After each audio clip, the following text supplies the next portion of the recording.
What's going on, everybody? It was a fantastic week of games last weekend. We've got another one coming up this weekend with the divisional rounds.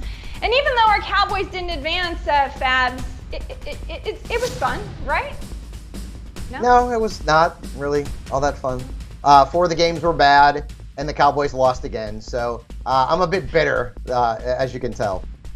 Well, I am not bitter because my DFS lineups paid off really, really well thanks to your advice. So I'm going back to you. What can you give me? Where should we start at the quarterback position this weekend? And we've got, again, a very small pool of players to pick from here. So I'm going to go with Joe Burrow, who has been unbelievably hot lately, right? 90.5 fantasy points and 10 touchdowns in his last 3 games. He's got the Titans this week. They've given up 19-plus fantasy points to quarterbacks this season like Tyrod Taylor, Mac Jones, Davis Mills. So you get the point.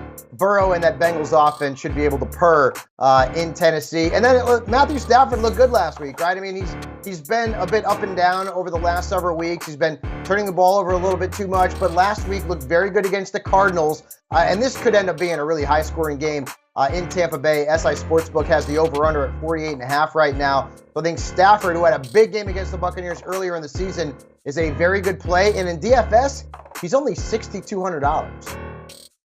Yeah, he continues to be undervalued in DFS. I used him in a lot of my lineups last week, and it worked out quite well. All right, who are you leaving on the bench this weekend at the quarterback position? And this is low-hanging fruit, but I mean, it is what it is. And I'm going to go with Ryan Tannehill. And the matchup's not even bad this week. I mean, it really hasn't been, but ever since Tannehill went to Tennessee, we all expected him to potentially be a guy who could be a top 10 player. He had been very good. This past season, though, I mean, the numbers just weren't there at all. And Derrick Henry's expected to come back this week, which means that the load will be a little bit lighter on Tannehill in terms of throwing the football. And again, the Bengals are not particularly great against quarterbacks. I just don't trust Tannehill in this matchup. I think he's probably got a low ceiling, maybe about 18 points at best. And then I'm going to sit Jimmy Garoppolo.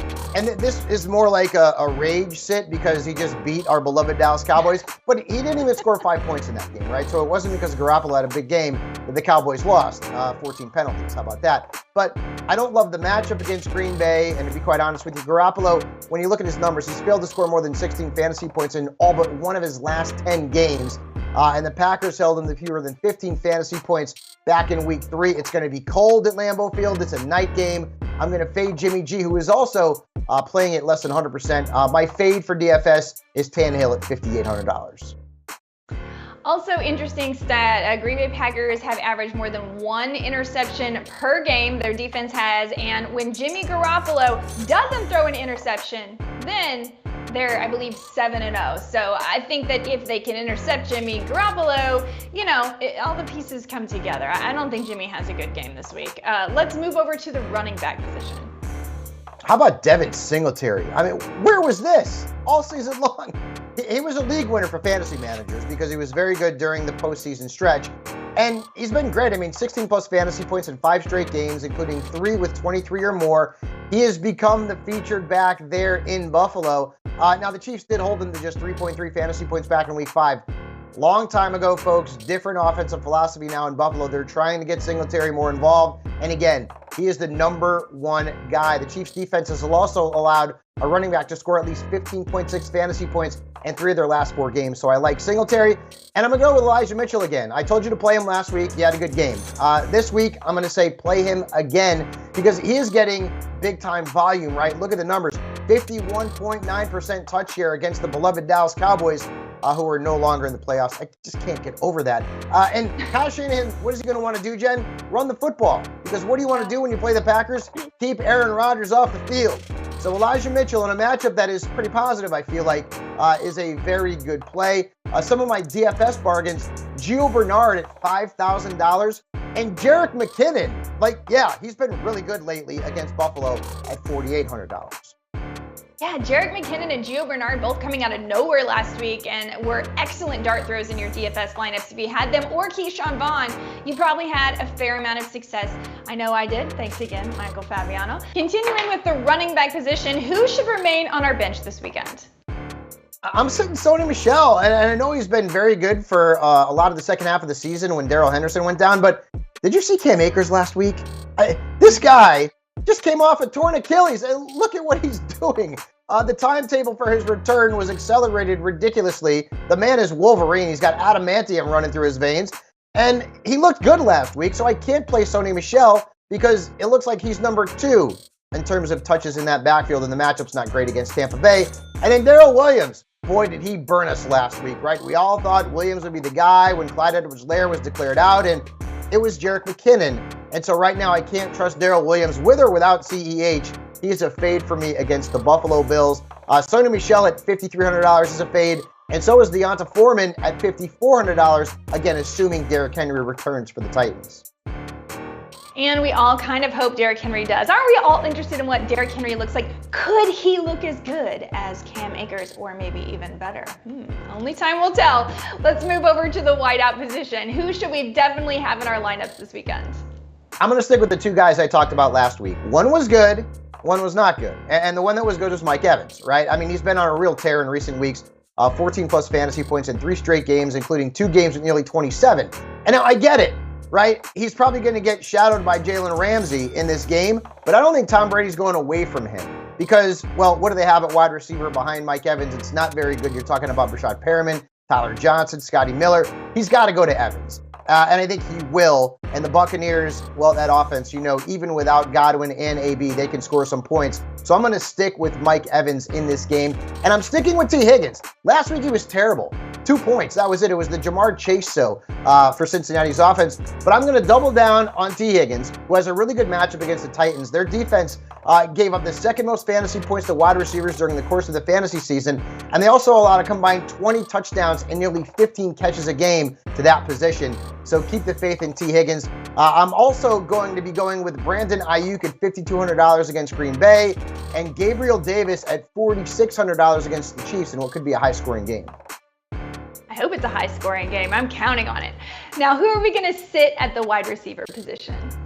Julio Jones, he's been like the poster child for sit-em wide receivers when he actually plays, right? I mean, he's been a dud this season. I mean, there's no 2 ways about it, right? He has 1 touchdown all season long. He's put up an average of 8 points per game. That's not very good. And again, the Bengals defense, when you think Bengals defense, you don't think of a defense that's very formidable, but they actually haven't been bad. They've given up 7 touchdowns and an average of fewer than 18 fantasy points per game. The receivers lined out wide in their last 9 games. So Julio Jones is going to be a fade for me, even though he might be healthier than he's been all season long. We know that can change in an instant with Julio. And then Cole Beasley. Remember Cole Beasley was such a fantasy football hero last season. And to some degree this year, he put up decent numbers, but look at what's gone on lately, okay? If you look at last week, 30.4% of Buffalo's offensive snaps were played by Cole Beasley. That's the lowest since week 10 for the small slot receiver. And also keep in mind the matchup against the Chiefs, while it might be a good one on paper, Isaiah McKenzie looks like he could be usurping Beasley or at least taking snaps away from him out of the slot. So Beasley's going to be a fade for me. In terms of DFS, Julio Jones is a fade at $4,700, and so is Van Jefferson at $4,200. Yeah, and Isaiah McKenzie, as you mentioned, is looking like the friskier slot receiver, and I think that he is also a very good value for your DFS slates if you're putting in a GPP contest, in which case you need to throw a few darts to take down that tournament. All right, who is a start at the tight end position this weekend? This is weird because I never talk about this guy as a starter because it's too obvious, right? But, I mean, we don't have that many teams, and George Kittle's been bad. Like seriously, remember he had that crazy 2-game stretch where everyone was like, George Kittle's the greatest thing since sliced bread in terms of tight ends in fantasy? Look at his numbers. In his last 4 games, he's failed to score more than 6 points. He's also failed to score a touchdown in each of his last 5 games. But he's got the Packers this week, and it's a really good matchup, right? When you look at the numbers, Green Bay's defense has not been good against the position, and they gave up over 17 fantasy points to George Kittle way back in week 3. I get it was a long time ago, but I feel like the time is now for George Kittle to step up. He's been blocking a lot on that offensive line. I think they're going to want to get him more involved in the passing game this week. And then Dawson Knox, who I didn't like last week, admittedly, against the New England Patriots. He had 2 touchdowns, scored nearly 26 fantasy points. Keep him in your lineups against the Chiefs. Their defense has allowed 10-plus fantasy points to tight ends 9 times this year, and that includes a Week 5 game against the Bills where Knox beat them for nearly 21 points. He's also a pretty good bargain in DFS at $4,900. Absolutely. All right, who are we fading at the tight end position?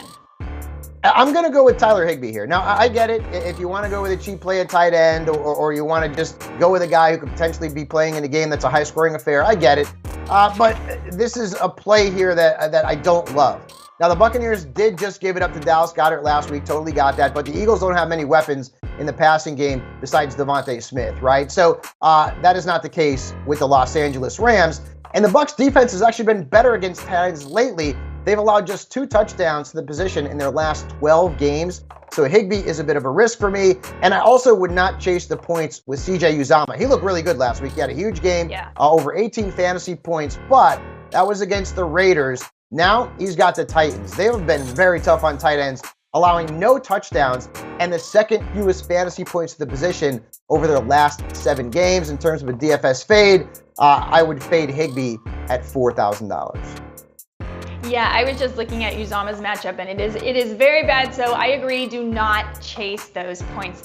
Guys, if you're putting in DFS lineups or if you have fantasy playoff leagues, I know I have about 5. I'm not an addict. I don't have a problem. We have all the info to help you dominate over at si.com/fantasy, or even better yet, hit that subscribe button right here and you won't miss a single video from Michael Fabiano and myself as we give you advice for how to dominate even through the postseason.